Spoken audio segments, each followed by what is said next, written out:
Thursday at noon. He led Kentwood to the state championship in 2015. Great to have him here today. Please give a warm welcome from the quarterback club to Coach Jonathan Foster of the Kentwood Kangaroos. Jonathan.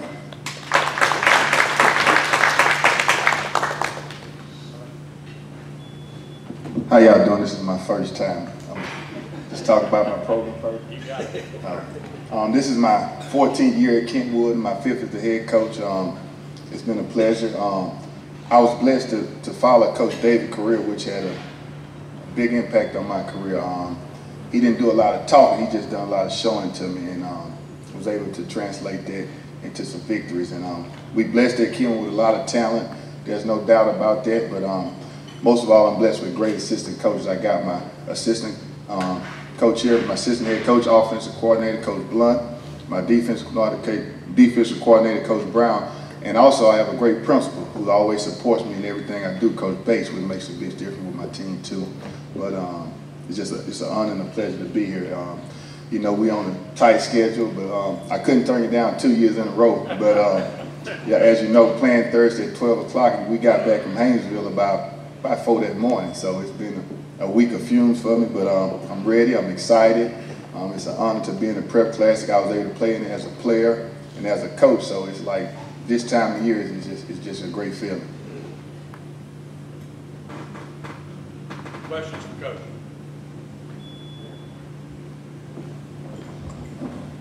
Hey Coach, congratulations on getting to the Dome. What I noticed is that was a big mud fest that y'all are playing in up there at Oak Grove. Would you be in favor of, for semifinal games, having those be in neutral sites where the home team didn't have a grass field? Because, I mean, y'all's offense is kind of a spread offense, and in that mud fest kind of hindered both teams. And so, Coach Walter's a little skinnier than me. We played Haynesville.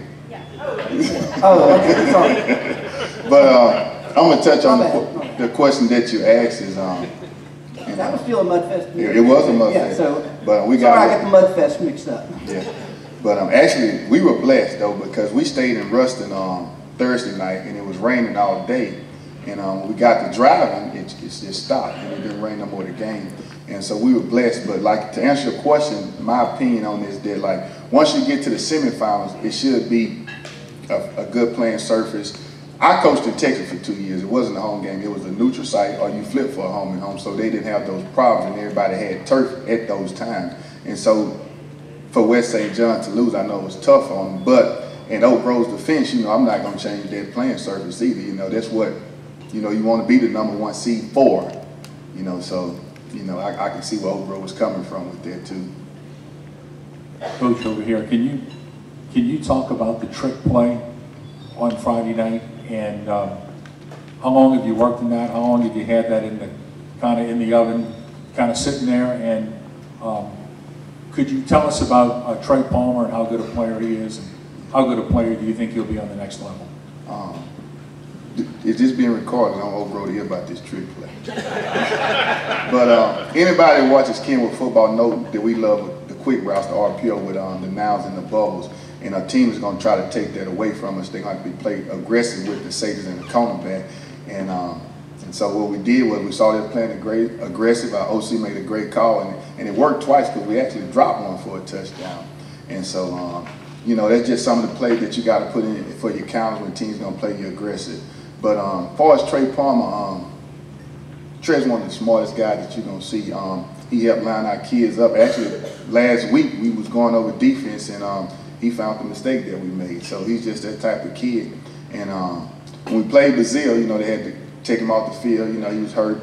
And he went to LSU. They checked him out. He was cleared. And then he come back like Thursday, like, Coach, I want to play. I ain't had no practice, none this week. But he that type of kid, though. You know, we was down 14-0. You know, what you got to lose. So we put him in there. He made some plays for us. And we was able to pull it out. Talk about the matchup, if you will. Talk about Oak Grove and the matchup with your team and just how you see it. Oak Grove, this is our 3rd time playing Oak Grove, so we're very familiar with them. Big physical team. I think they're going to try to limit our possessions, chew up the clock on us, which is, you know, when we're a speed team, you know, we need possessions, and we got to capitalize. And one thing that I think is going to play key is the turnovers and the mistakes. If we can win the turnover battle, we should be okay. But it's going to be a thunder and lightning matchup. Like I say, we like to get on the perimeter. They want to chew the clock, run the ball, and so it's going to be a clash of the Titans.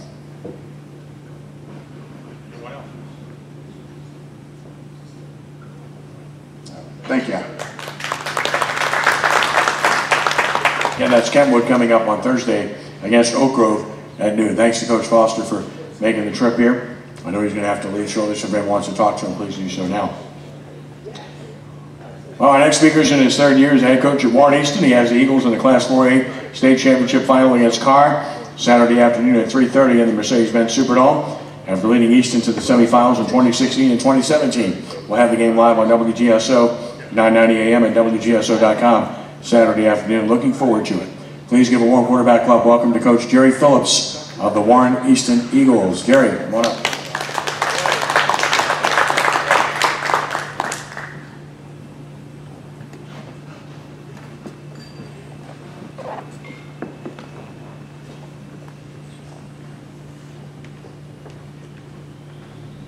Good afternoon. The Warren Easton community is excited for being here. First of all, congratulations to all the coaches. A lot of people don't understand, man. I've just been a head coach for 3 years, and it's hard. It's hard to get to this game. But we're excited. Everyone's excited. I finally got over that hump, and I have to face Brice again. I can't get rid of this guy, man. But. Nah, Coach Brice does a real good job. He's the young phenom going right now. I must be doing something right, man. I'm up here with the legend, Mr. Curtis, and the young phenom. So I think I'm doing something right. But Warren Easton, like I said, we're excited. We're excited about this game. The kids are real excited. My coaches are excited. I'm more happy for my coaches, because they finally get to get recognized on the big stage. They do a tremendous job with the kids. And we just been playing some good ball throughout the year, man. It's, the community, so I'm glad y'all invited me to this, because it's crazy around the school, man. I can't get anything done because everybody wants to talk. You find a lot more of the teachers like you now. You're not just a football coach anymore. Mr. Bodine, needs some more sideline passes. It's just, man, it's crazy, but, I'll take that crazy, because we're playing another week of football. And to me, at the end of the day, that's what it's about, for these kids and just playing this game. And, my kids are, they're calm, which is surprising to me. They're real calm about this, and I think they figured it out. But I'll really see where they're at when we have that dome practice. Hopefully it's not too big for them. The game is not too big for them. The environment is not too big for them. But it's been so far so good. I know Coach Brice is used to it. They're in that every year. I can't wait till they move to 5A. Then get out of my way. Do that for me. My Karr, brother. Nah, but man, we just having fun with it. I have fun with it, At the end of the day, it's high school football, and we do it for the kids. I do it for the kids, and I'm so excited that this group of seniors get a chance to actually play, for the Superdome, for the 4A state championship. So, any questions for me is.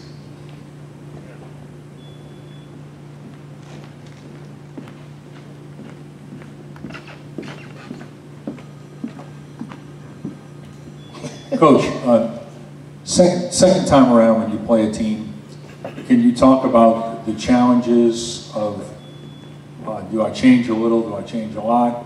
What is your thinking when you have to play a team twice in a year, and how would that affect maybe how you would coach the game, or, in a rematch situation? I think, for both teams, just pretty much clean up the mistakes. Like I said, both teams have a great coaching staff. Both teams have, phenomenal athletes. So it's pretty much whoever blinks first, is probably gonna lose the game. So just clean up the mistakes and make sure your kids play hard, and play some disciplined football. Because if you make a mistake, then something's big gonna happen in this game with the athletes that Karr have, you know, and the staff that they have. So just try to clean up those mistakes, man, that you made in the first game, you know, and just do what you're good at. Don't try to, you know, come up with, you know, do what got you here to this game. Don't try anything fancy. You know, that's when you get in trouble, when you start doing too much. Just do what the kids are good at and, you know, just play hard. Talk about staying focused and staying calm. Obviously, that's a challenge leading up to this game. Just talk about that with the kids. Yeah, it's a, you know, it's. I think it's more of a challenge for me, you know, because the kids are, you know, they're doing what they have to do. They're going to class, they're going to study hall. We're making sure of that. So things haven't changed, and you know, the teachers at Easton, they're going to make sure they give them the work, and they're not going to show them any special privilege because it's the weekend of the state championship, the week of the state championship. So they've been pretty focused, you know. Either, you know, they have a good poker face with me because, you know, they haven't been excited. They're excited about being to the game, but it doesn't seem like it's too big to them right now.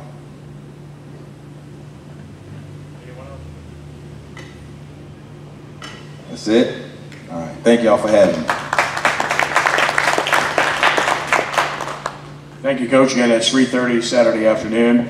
And of course, the opponent is two-time defending state champion Karr.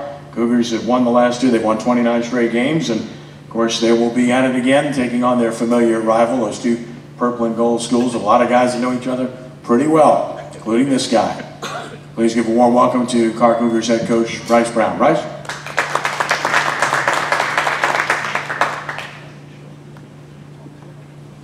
Thank you, Mr. Trahan. Thank you to the New Orleans Sports Foundation. Congratulations to the coaches who made it to the state championship. I think this week against Warren Easton is going to be a tough game. Familiar foe, once again.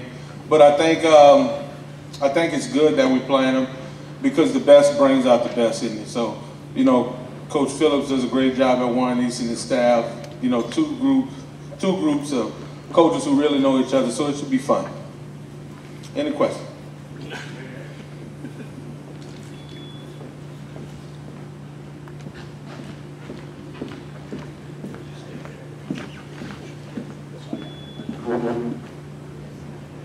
Coach, do you think the fact that the program has been there so many times kind of settles your kids and gives you an advantage in a game like this?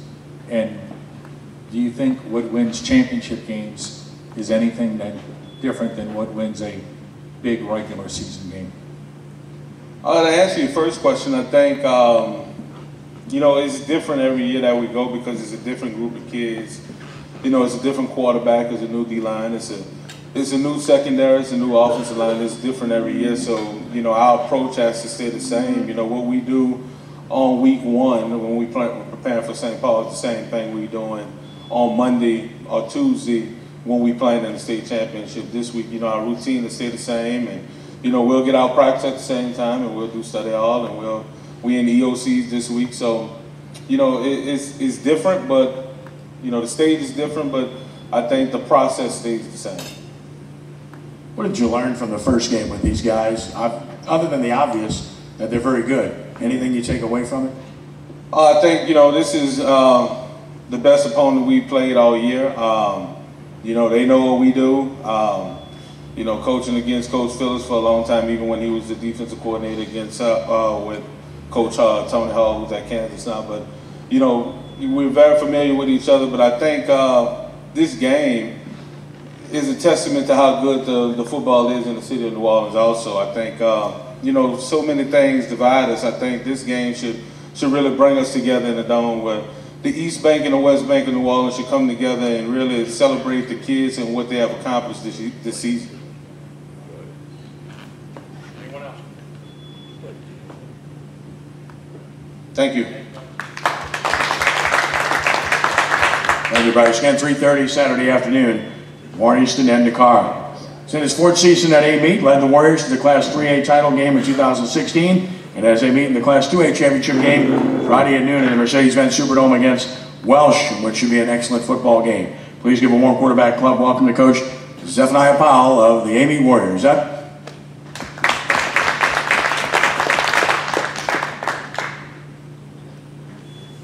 Good afternoon.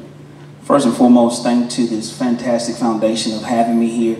I was blessed and fortunate enough to speak 2 years ago when we were representing 3A for a state championship game. I bring you greetings from Amite City, Louisiana, home of our esteemed governor, John Bell Edwards. This past year, we had a very good football season. We started off the year with a loss to Metairie Park Country Day, who has a very fine program, but since that moment, we rattled off 13 straight victories. So we were fortunate enough to finish as the number 2 seed this year in the 2A playoffs, and we played some great football during the playoff run, and that's attributed to a fantastic coaching staff that I have. My associate head coach is Christopher Gordon, also my defensive coordinator. He does a fantastic job on that side of the football. My special teams coordinator was Christopher Chetta. Does a great job with our special teams because that's something that we believe in. At Amite, if a team can't score, they can't beat you, and also being sound and fundamentally sound in the special teams game. So this Friday at 12 o'clock, we want to be playing the defending 2A state champion, the Welsh Greyhounds. They have a fantastic coach, and Coach Richardson has a very good coaching staff, fantastic football players. So we're excited about the opportunity, and if anybody has any questions, I'll be more than happy to answer any questions. Hey, Coach. Yes, sir. You mentioned emphasis on special teams, but from what I've seen your team play, you're going for 2 after each touchdown. And well, I guess the game I saw, y'all went for 2 a lot, and your kickoffs weren't very far. You got a good kicker, or is it you got a bad night, or what? What was that? I don't. What game were you watching? Do you remember what game were you watching? Because we don't go for 2. The last game that we played was against Faraday. Now Faraday was they were in all gold. We were the team in all purple. Our kicker's a freshman. His name is Liam Adamson, and he's almost made he's about 60 out of 63 extra points field goals this year. So in our kicker, he's averaging he's getting it down to about the 10-yard line every time we kick off. So our special teams are pretty good. But I appreciate the question though. I'm glad you was watching. I got you. I understand. Coach, I think this would be the first title for the school since 2004. 2004. Right. Right. What would that mean to the school and the community? And also, could you talk about your quarterback? Sure. I think it's a little underrated. Is a Kentucky commit. Sure. He's had a really good year for you. Sure. Expectations in Amite is always there. And what some of the other coaches can allude to, Coach Brice, Coach Curtis. I mean, they pretty much kind of know what that expectation is about in their respective communities. It's been 14 years since Amite has won a state championship. That's something that we talk about with our kids, not only our kids but their families, because they're super important. Because a lot of our boys, their fathers, their uncles, their brothers, their older cousins, they were on some of those state championship teams. And when we say how important Friday night is to a small community in Amite, I mean that's truly what it is. Friday at 5 o'clock, everything shuts down. Everybody's at the stadium by 2. They're tailgating and barbecuing. You got moms and dads out there, little brothers and little sisters, running around. The little sisters and little girls, they're dressed in their purple and gold cheer outfits and dance outfits. The little boys are out there throwing the football. So, when you say Friday Night Lights in our hometown, that means a lot. And the last coach to do that was Coach Karr. He is a living legend, in our area. He won 3 state championships, 1994, 1999, and 2004. And what makes that kind of ironic, I mean, he would do it like every 4 years. And in a sense, that's kind of like where we are right now, too. When I was first hired, we had an opportunity, but it was cut short. 2016, we played for a state championship. We were runner-ups. And then last year, we got to the quarterfinals. So with this being the 4th year, we pretty much kind of given ourselves a good opportunity to win a state championship.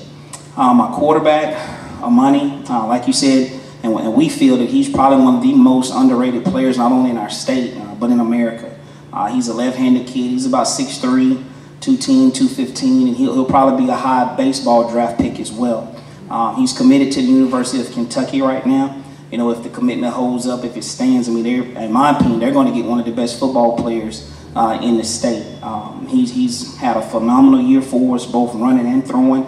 And he's pretty much I wouldn't say he's a dual threat, but he's a multi-threat. That's something that we believe in, because that's the specialty that I coach, coaching quarterbacks. And The first threat, as I say, is mental, mind and mental. You know, he can sit down on film and board and beat you with his mind. You know, that's super important. But, you know, he can sit in the pocket and beat you with his arm. And if it's calls for, you know, he can get out the pocket and beat you with his legs. So at the next level, he will play quarterback, and we're excited about that for him. Coach, how good is Devonta, and is he better offensively or defensively at the next level in your mind? Well, he personally, he's going to be an offensive player. You know, that's what he wants to play. But because of his body type and the way that he can play defensively, because he's another big kid, about 6'2", about 225, 230, that can play safety, outside linebacker, can play cornerback, can play some on the inside linebacker as well too. But, you know, his heart is on the offensive side of the ball, you know, but for us, because of our limited numbers, you know, he has to play both ways. But once he started playing on defense, and we call the defense the dark side, I mean, he pretty much kind of started embracing and loving the dark side of football. So he's taking off with it. You know, the schools are all recruiting him. You know, they're telling him, well, we want you to play on defense, and some schools are saying we want you to play on offense. But he's going to be one of those kids who's going to be playing offense at the next level.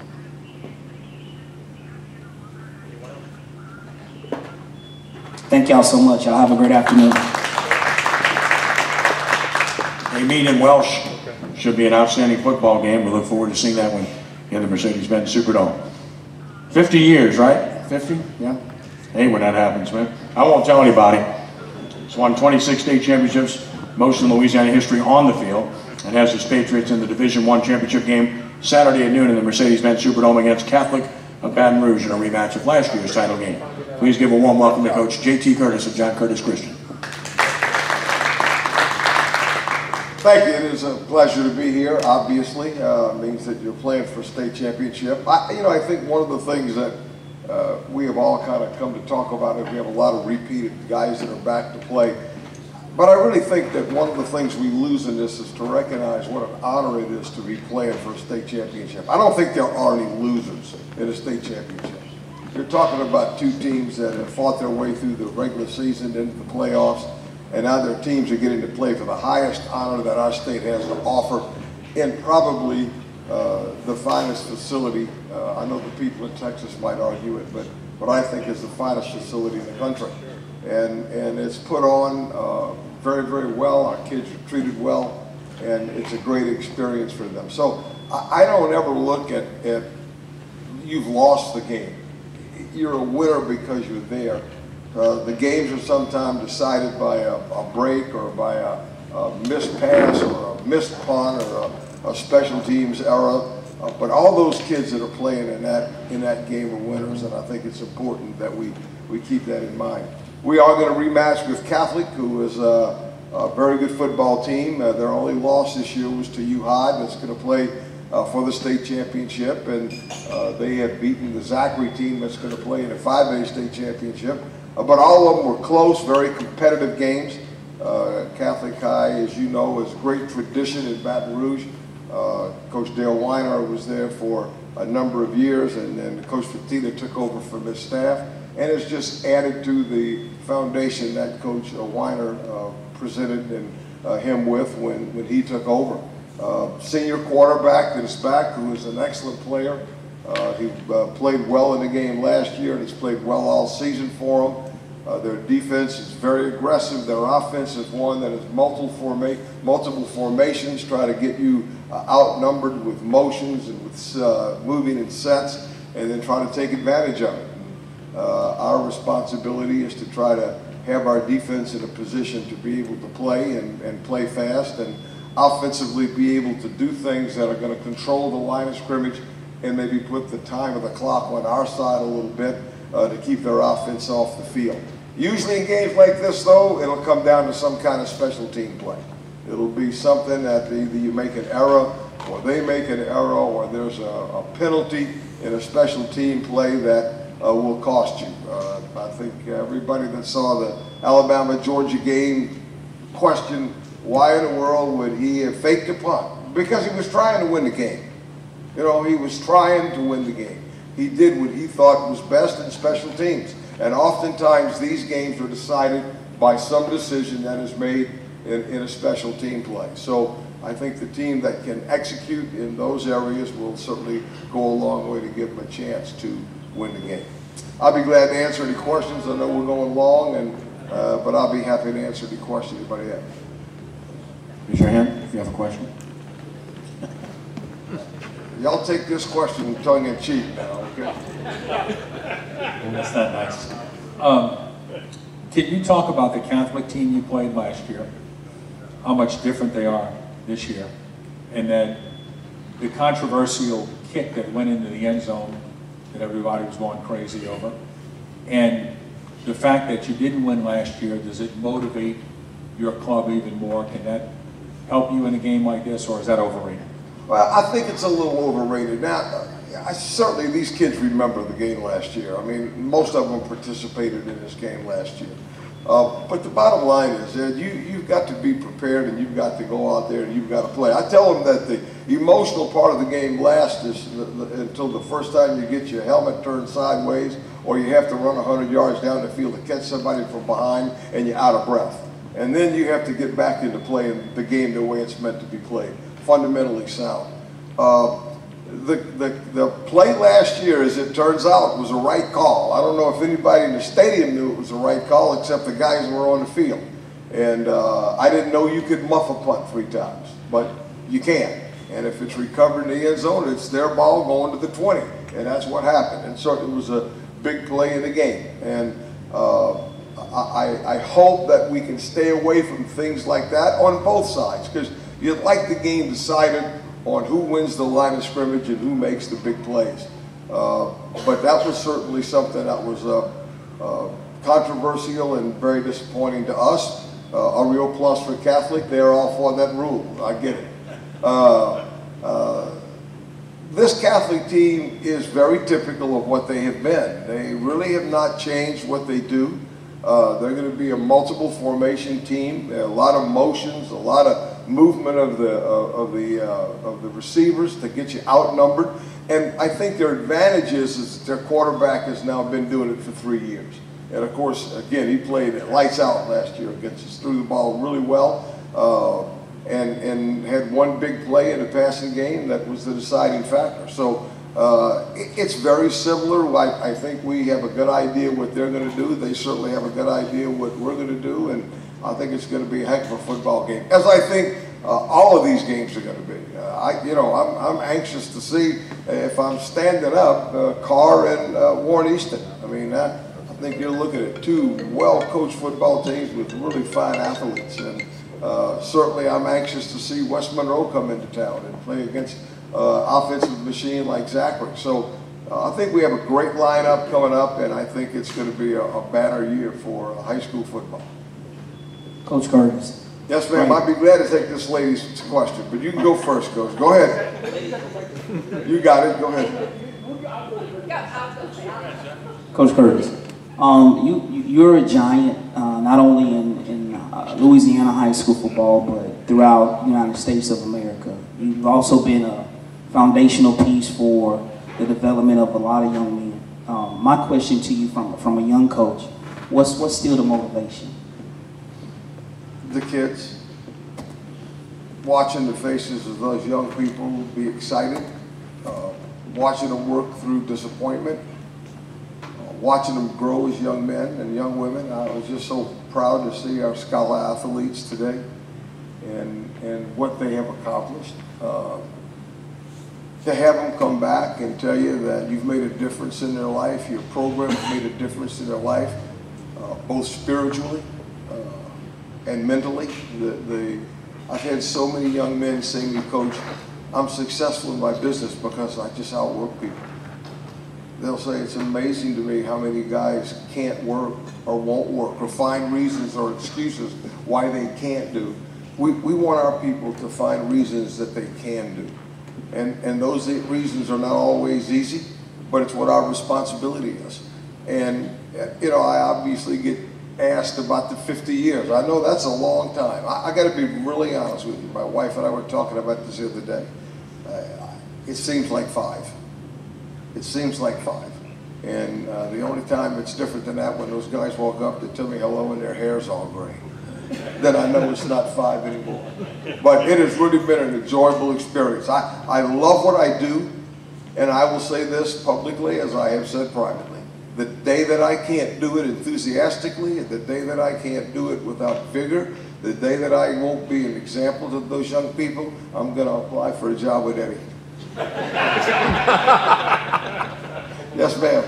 Coach, I have to disagree with you on that call at the Saturday night. I was there. It is the dumbest call pass. And the second one was in Baton Rouge when he goes for the fake field goal against LSU. So I have to disagree with you on this one. It was a dumb call. I knew I liked you. I knew it. Thank you. So, and I cleaned up my language this Saturday night because I'm a Georgia alum and I was not a happy camper. Thank you. Anybody else? We might need to finish on that note. Hey, seriously, come out to the game, bring your family, make it a family day. I encourage our fans. I just think this is one of the last bastions of family that we have. Get the kids and come to the game. Go get you a hamburger or go get you a chicken sandwich and come to the game. And then after, go out to get something to eat again. Have a good time and enjoy this event. It's a great event. We appreciate Sugar Bowl for sponsoring us, and the LHSAA for the work that they do to give our kids an opportunity that's truly once in a lifetime. Thank you.